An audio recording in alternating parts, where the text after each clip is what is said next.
오늘은 가장 큰 선물 이런 제목의 말씀 함께 나누겠습니다. 제가 고등학교 때였던 것으로 기억이 나는데요. 아버지 생신이 다가와서 아들로서 선물을 준비하기로 했고 연구를 많이 했습니다. 무엇을 드리면 좋아하실까 고민을 하다가 인형을 사드리기로 했습니다. 그래서 아버지 인형을 사려고 이제 가게에 갔죠. 그리고 아버지와 닮아 보이는 커다란 갈색 오랑우탄 인형을 샀습니다. 이제 아버지께서 얼마나 좋아하실까 부푼 가슴을 안고 집에 가서 아버지 생신 축하드립니다. 아들이 준비한 선물 여기 있습니다. 말씀을 드리면서 오랑우탄 큰 인형을 드렸습니다. 가장 큰 선물 중에 하나였죠. 어떻게 되었을까요? 맞아 죽을 뻔했습니다. 도대체 이걸 왜 사왔냐고 그러면서 엄청 혼났던 기억이 납니다. 가만히 생각해 보니까 그때 제가 미쳤던 것 같습니다. 이거 왜 샀을까? 선물에 대해서 생각을 해보면 지금도 생각나는 잊을 수 없는 이야기입니다.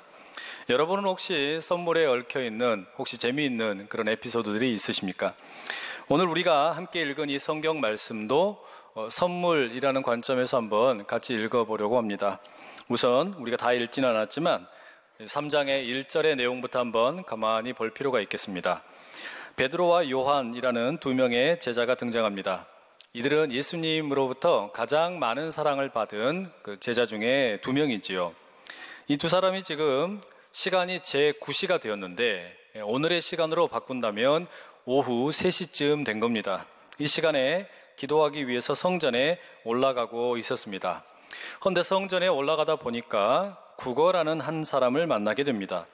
태어날 때부터 걷지 못하는 장애인이었습니다. 지금도 그렇지만 당시 이스라엘 사회에서는 이 장애인이라고 그러면 온전한 사람으로 취급받지 못했습니다. 우선 사회적으로는 차별도 많고 또 박해를 많이 받았고 뿐만 아니라 더더욱이나 이 종교적으로는 예배를 드리는데 참석할 수가 없었습니다. 신체가 온전하지 못하다 그런 사람들은 하나님께 예배할 수 없다 그런 율법 때문이었죠. 한마디로 이런 사람은 어디에서도 환영받을 수 없는 왕따와 같은 존재였습니다.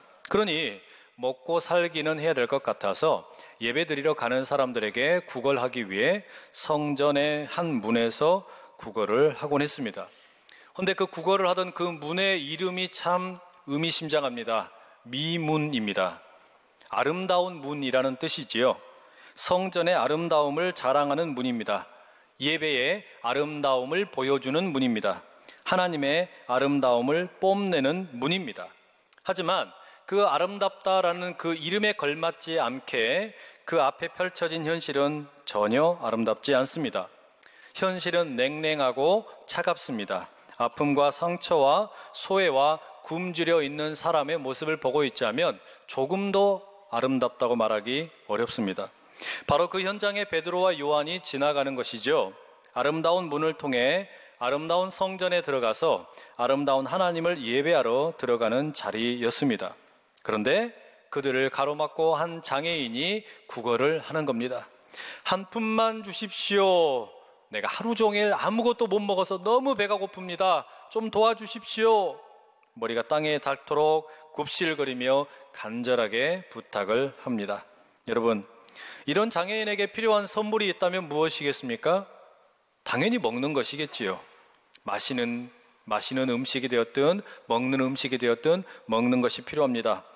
혹시 더 바란다면 돈 주면 좋겠지요. 그것도 많이 주면 참 좋을 겁니다. 그런데 여러분, 이런 먹는 거나 마시는 것 혹은 돈이 정말 좋기는 하고 필요하기는 하지만 가장 좋은 선물이라고 말할 수 있겠습니까? 돈을 주면 이 장애인의 문제가 해결이 됩니까? 먹는 음식을 주면 문제가 해결이 됩니까? 마실 것을 주면 해결이 됩니까? 그렇지 않습니다.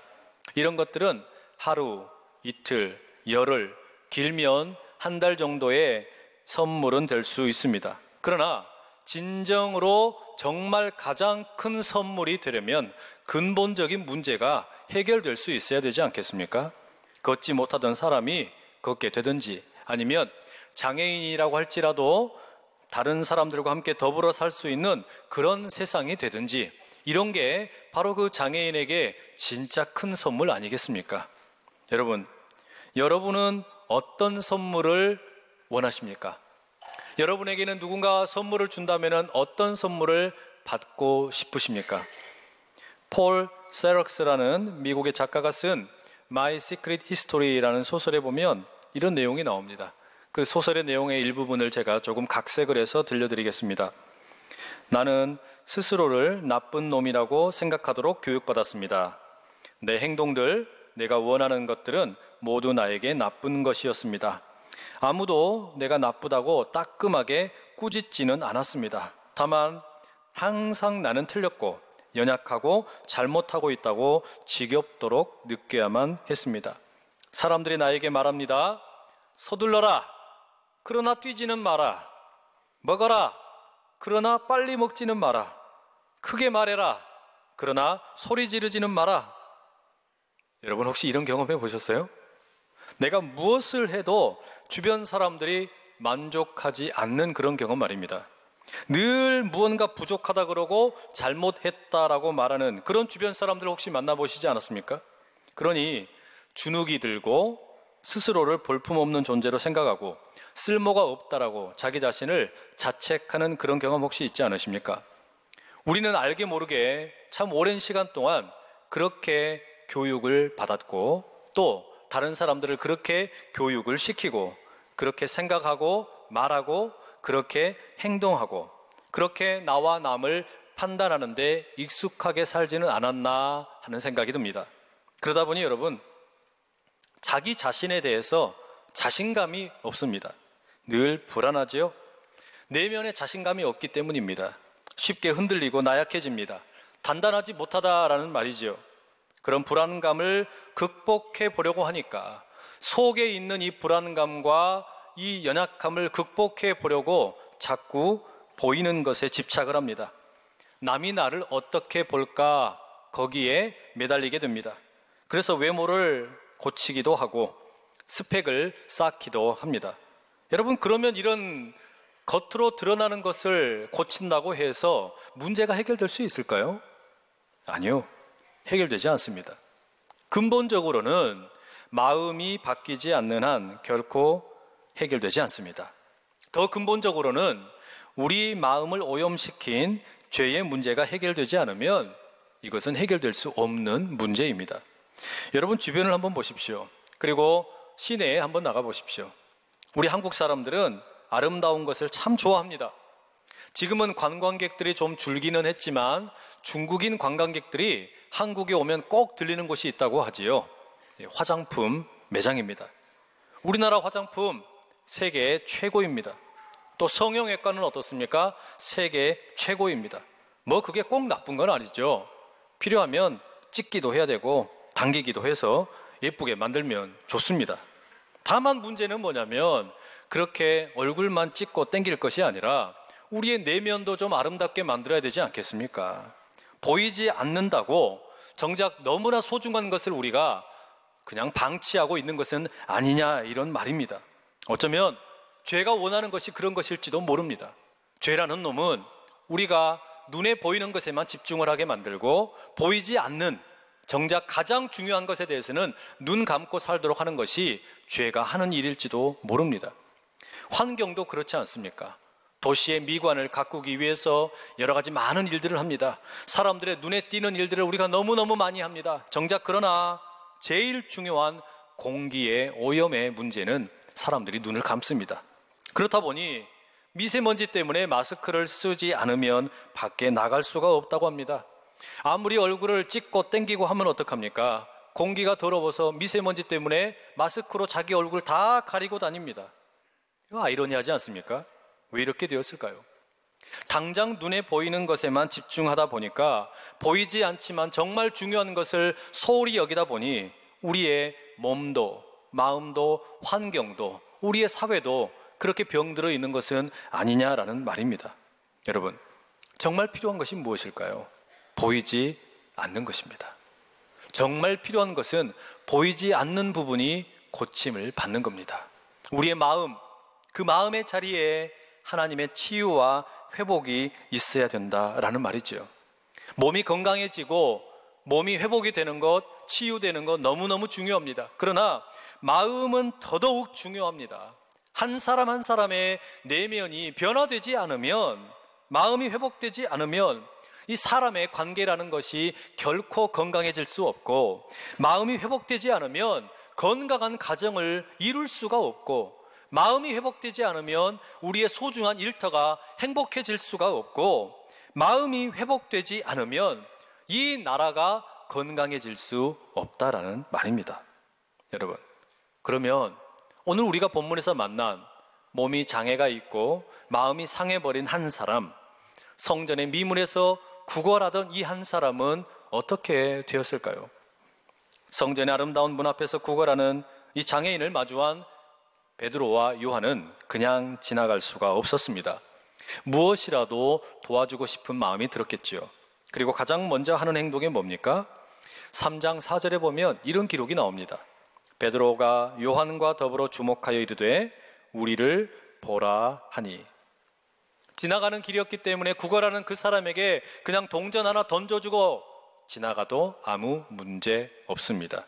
그러나 베드로와 요한은 눈을 그 사람에게 고정시켰습니다. 말하자면 그 사람을 응시했고 관심을 기울였다라는 말이죠.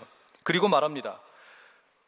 선생님, 우리가 당신을 보고 있습니다. 그러니 당신도 우리를 지금 봐주십시오. 이게 무슨 의미일까요? 그 사람을 물건이 아니라 사람으로 대우했다라는 말입니다. 많은 사람들이 하나님을 예배하겠다고 다들 기쁜 마음으로, 설레는 마음으로 그 성전의 미문을 지나갑니다. 그러나 소외되어 있던 이 장애인을 주목하는 사람이 아무도 없었습니다.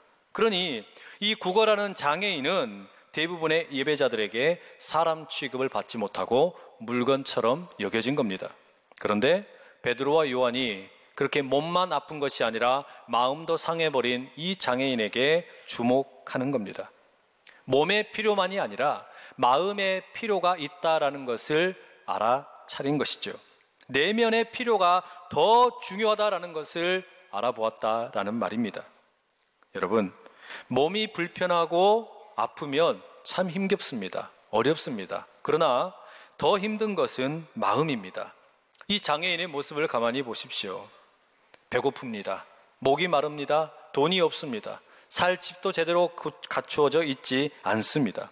하지만 더 힘든 것은 무시당하고 외면당한 채 짐짝 취급당하는 자신의 현실입니다. 나는 도대체 왜 태어났을까? 스스로에게 정죄를 하고 마음이 상해버립니다.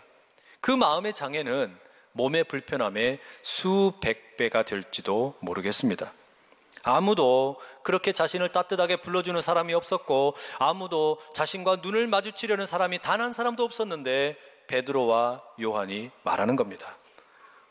우리를 좀 봐주십시오. 그리고 베드로가 말을 이어서 합니다. 사랑하는 형제여, 우리에게는 은이나 금이나 먹을 것 따위는 없습니다. 당신이 필요라는, 당신의 몸에 필요한 것이라고는 하나도 없습니다. 그러나 우리에게는 다른 것이 있습니다. 바로 그것을 당신에게 주겠습니다. 내게 있는 것, 나사렛 예수 그리스도의 이름으로 당신에게 명합니다.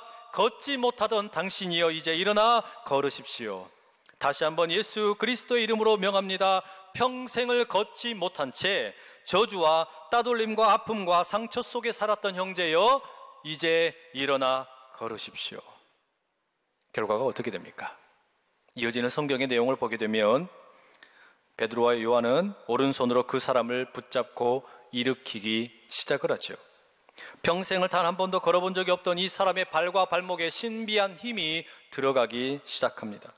힘줄과 다리 근육에 힘이 생기기 시작을 합니다.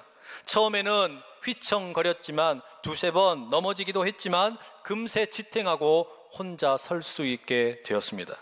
마치 갓 태어난 망아지가 처음에는 위태위태해 보이다가도 금방 자신의 힘으로 서서 걷기도 하고 뛰기도 하는 것처럼 이 장애인 몇 번 넘어졌지만 그러나 일어나서 걷고 뛰며 놀라운 기적을 경험하게 되었습니다.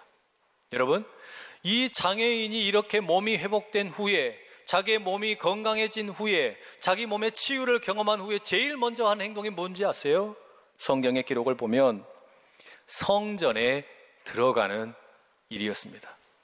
그렇게도 들어가서 예배하고 싶었는데, 그렇게도 들어가서 기도하고 싶었는데, 그렇게도 들어가서 하나님을 만나고 싶었는데, 이 몸이 장애인이라고 들어가지 못했던 그곳, 바로 거기에 들어가서 하나님을 향하여 찬양하고 목청껏 노래를 부르는 겁니다. 그야말로 걷지 못하던 이 장애인에게는 가장 큰 선물을 경험하게 되었습니다. 여러분, 교회는 이런 곳입니다. 몸이 상한 사람이든지 마음이 상한 사람이든지 누구든지 주님 아버지 앞에 나오면 바로 그 모든 몸의 연약함도 마음의 연약함도 회복이 일어나는 곳이 바로 교회라는 것입니다. 어디에서도 맛보지 못했던 치유와 회복이 일어나는 곳이 바로 교회입니다. 혹시 오늘 교회에 처음 나오셨습니까? 교회를 다니다가 사람들에게 실망하고 여러 가지 상처 때문에 교회를 떠나셨습니까? 아니면 교회를 꾸준히 다니지만 여전히 많은 고통이 있습니까? 우리 주님께 나와 몸과 마음이 온전히 회복되고 치유되는 그 은혜가 여러분 모두에게 일어날 수 있기를 간절히 축복합니다. 여러분, 우리가 보기에 이 치유됨, 걷지 못하던 자가 걷게 되는 것 정말 큰 선물이죠. 가장 큰 선물이죠. 헌데 성경에는 치유보다 더 큰 선물이 있다라고 우리에게 이야기해 줍니다. 내 병들었던 몸이 회복이 되었는데, 걷지 못했던 사람이 걷게 되었는데 이것보다 더 큰 선물이 있다라고 말합니다. 그게 뭘까요? 10절 말씀에 보면 걷게 된 이 사람, 뛰는 사람을 보면 사람들이 깜짝 놀랍니다. 그가 본래 성전 미문에 앉아 구걸하던 사람인 줄 알고 그에게 일어난 일로 인하여 심히 놀랍게 여기며 놀라니라. 심히 놀랍게 여기니며 놀라니라. 놀랐다라는 말을 두 번이나 쓰고 있지요. 우리말로는 놀랐다는 말, 똑같은 말이 두 번인 것처럼 보이지만 본래 헬라어에서는 다른 단어를 쓰고 있습니다.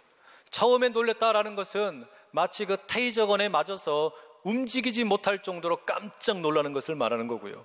두 번째 놀랐다라는 것은 엑스타시라는 말의 어원이 되는 뜻인데, 이를테면 정신이 제정신이 아닐 정도로 놀랐다라는 말입니다. 움직이지 못한 채 정신이 제정신이 아닐 만큼 사람들이 놀랐다라는 거죠. 매일 지나가는 길에 보던 그 구걸하던 사람, 그 사람이 뛰어다니면서 성전에 들어와 하나님을 예배하고 찬양하니 얼마나 놀랐겠습니까? 이 일이 너무 신기했기 때문에 사람들이 베드로와 요한을 붙잡고 묻습니다. 아니, 도대체 어떻게 이런 일이 일어나게 되었냐? 어떻게 말도 되지 않는 이런 일이 일어날 수 있느냐? 그 비결을 좀 가르쳐 달라. 베드로와 요한에게 묻는 것이죠. 저는 이런 생각이 들었어요. 아마 이 장면에 성경 속에 기록은 없지만 많은 사람들이 돈다발을 들고 와서 나도 좀 고쳐주시오, 우리 가족도 좀 고쳐주시오, 우리 아내와 우리 남편도 우리 아버지도 우리 어머니도 우리 자녀도 좀 고쳐달라, 그런 사람들이 있지는 않았을까요? 어쩌면 지금 베드로와 요한은 수많은 사람들로부터 특별한 대접을 받는 영웅이 되었을지도 모르습니다.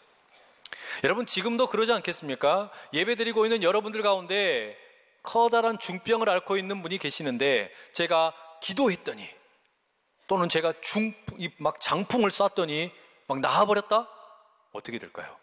여러분들이 깜짝 놀라겠죠. 장애를 앓고 있는 분이 계셨는데 장애가 갑자기 다 나아버렸다? 엄청나게 놀랄 겁니다. 그러면 제가 인기 스타가 될지도 모릅니다. 그렇죠? 그런데 여러분, 실제로 우리 교회에 그런 일들이 많이 있습니다. 병들었던 사람이 병이 낫기도 하고, 마음이 무너졌던 분들, 그래서 부부가 이혼의 위기까지 갔다가 다시 합치게 되는 일도 있고, 자녀를 낳지 못했던 부부가 하나님께 기도했더니 자녀를 출산하게 되는 일도 있고, 참 신기하고 놀라운 일들이 많이 일어납니다. 이런 일들은 지금도 얼마든지 일어난다라는 말이죠. 어떻게 이런 일이 일어날 수 있을까요? 저의 대답은 베드로의 대답과 같습니다. 12절 말씀에 이렇게 기록되어 있죠. 베드로가 이것을 보고 백성에게 말하되, 이스라엘 사람들아, 이 일을 왜 놀랍게 여기느냐? 우리 개인의 권능과 경건으로 이 사람을 걷게 한 것처럼 왜 우리를 주목하느냐? 놀란 사람들이 베드로와 요한을 주목하면서, 와, 대단한 능력의 사람들이다, 당신에겐 정말 특별한 능력이 있나 보다, 나에게도 그 능력을 좀 나누어 달라고 이렇게 부탁을 하는데, 베드로는 확실하게 선을 긋습니다. 이것은 내 능력이 아니다. 이것은 나로부터 나오는 능력이 아니다. 분명하게 선을 긋는 것입니다. 그러면 이 능력은 누구의 것입니까? 이어지는 대답에서 베드로가 분명히 말합니다. 이것은 나로부터 나온 것이 아니라 예수 그리스도의 이름으로부터 나온 것이라고 분명히 선포하고 있는 것입니다. 그래서 16절에 이렇게 말하지요. 그 이름을 믿음으로 그 이름이 너희가 보는 아는 이 사람을 성하게 하였나니 예수로 말미암아 난 믿음이 너희 모든 사람 앞에서 이같이 완전히 낫게 하였느니라. 여러분, 이겁니다. 오늘 제가 여러분에게 드리고 싶은 가장 큰 선물은 몸이 치유되는 것, 마음이 치유되는 것, 그런데 그것보다 더 큰 선물, 가장 큰 선물은 예수 그리스도입니다. 예수님의 이름, 여러분의 인생 가운데 예수님의 이름을 붙잡게 되면, 예수님을 붙들게 되면 진짜 새로운 인생이 시작됨을 믿으실 수 있기를 축복합니다. 우리 교회가 자랑할 것도 이것밖에 없어요. 이 크고 웅장한 건물을 우리가 자랑하겠습니까? 아닙니다. 감미로운 음악을 연주하는 찬양대를 자랑하겠습니까? 아닙니다. 등록하는 분들에게 나누어주는 선물을 자랑하겠습니까? 아닙니다. 많은 성도들의 숫자를 자랑하겠습니까? 아닙니다. 오늘 설교하고 있는 저를 자랑하겠습니까? 택도 없는 소리입니다. 우리가 자랑할 것이라고는 예수 그리스도밖에 없습니다. 우리는 오늘 이 시간에 예수 그리스도의 이름을 여러분에게 선물로 드리고 싶습니다. 저는 오늘 여러분 모두에게 인생 최고의 선물, 그 무엇과도 바꿀 수 없는 예수 그리스도가 여러분 인생의 가장 귀한 선물 되실 수 있기를 간절히 축복드립니다. 왜냐하면 예수님을 만나면 우리의 인생이 정말로 뒤바뀌어지기 때문입니다. 예수님을 대충 만나기 때문에 그렇지, 예수님을 진정으로 만나게 되면 우리 인생이 전과 같을 수가 없다라는 말이죠. 구걸하던 장애인처럼 우리가 때로 세상에서 여러 가지 많은 어려움들을 만날 때가 있습니다. 사랑받지 못할 때가 있습니다. 내 육신의 부모님이 나를 마땅히 사랑해 주셔야 되는데 사랑해 주지 않고, 많은 친구들로부터 왕따를 당할 때도 있고, 직장의 동료들로부터 인정을 받지 못할 때도 있고, 사업을 같이 하던 동역자로부터 배신을 당할 때도 있습니다. 마땅히 사랑을 받아야 하는데, 마땅히 인정을 받아야 되는데 그렇지 못하게 되면 이것은 꼭 누군가가 나를 벼랑 끝에서 떠밀어버리는 것 같은 그런 아찔한 경험을 할 때가 있다라는 말입니다. 그렇게 위에서 떨어지게 되면 어떻게 되겠어요? 몸도 상하고 마음도 찢어지기 마련입니다. 성전 미문에서 구걸하던 그 장애인의 아픔도 바로 그 몸의 연약함뿐만 아니라 이런 마음에 찢어지는 아픔, 사랑받지 못함 아니었습니까? 그러나 예수님을 만나면 이런 사랑받지 못함, 부모님으로부터 사랑받지 못하고 주변의 사람들로부터 인정받지 못하고 아무리 내 인생이 헐벗은 것 같은 인생이었을지라도, 사랑에 완전히 내몰린 것 같은 인생이었을지라도 문제되지 않습니다. 내 육체의 부모님이 나를 사랑해주지 못했다 할지라도, 친구들이 나를 따돌렸다고 해도, 동료들이 나를 인정해주지 않았다고 해도, 나를 늘 부족하다고 하고 모자라다고 그러고 나에게는 늘 모든 것이 충분하지 않다라고, 그렇게 아무리 우리가 핍박을 당해도 예수님께서는 있는 모습 그대로 우리 한 사람 한 사람을 어마어마한 사랑으로 품어주시기 때문에 오늘 예수님을 만나실 수 있기를 간절히 축복합니다. 언젠가 제가 아주 높은 빌딩에서 어떤 한 남자가 아무런 안전장치 없이 낙하산도 매지 않고 뛰어내리는 것을 보았습니다. 직접 본 건 아니고요, 영상을 보았습니다. 그런데 이 사람은 어떻게 그렇게 자신 있게 높은 곳에서 뛰어내릴 수 있었을까요? 이유가 있었죠. 아래에 어마어마하게 커다란 에어쿠션이 있었기 때문입니다. 사람을 아무리 높은 데서 뛰어내려도 그 사람이 하나도 다치지 않을 만큼 크디 큰 그런 에어쿠션이 준비되어 있었기 때문에 안전장치 하나 없이 뛰어내렸지만 털끝 하나 상하지 않았습니다. 여러분, 이게 우리를 향한 예수님의 사랑입니다. 우리는 때로 우리가 원하지 않음에도 불구하고 떠밀릴 때가 있고, 때로는 우리가 실수하여서 높은 곳에서 넘어질 때도 있습니다. 그러나 그 높은 곳이 얼마나 높은 곳이 되었든지 간에 상관없이 우리를 받아주시고 품어주시고 끼안아주시는 그 예수님의 사랑 앞에 온전히 나가실 수 있기를 간절히 축복합니다. 그렇기 때문에 주님의 이름을 붙들게 되면, 주님을 부르게 되면 여러분의 인생은 과거와 완전히 다른, 사랑받지 못한다 생각했던 내 인생 가운데 진정한 사랑의 경험이 되고 하나님의 은혜가 경험되게 될 것입니다. 그러니 권면드립니다. 마음을 완전히 새롭게 해주시는 그 예수님의 이름을 붙드십시오. 예수님의 이름을 붙잡으면 우리 인생이 새로워집니다. 예수님과 함께하게 되면 날이 좋아도, 날이 좋지 않아도, 날이 적당해도 모든 날이 행복합니다. 도깨비가 아니라 예수님과 함께하여 모든 날이 행복한 날 되실 수 있기를 간절히 축복합니다.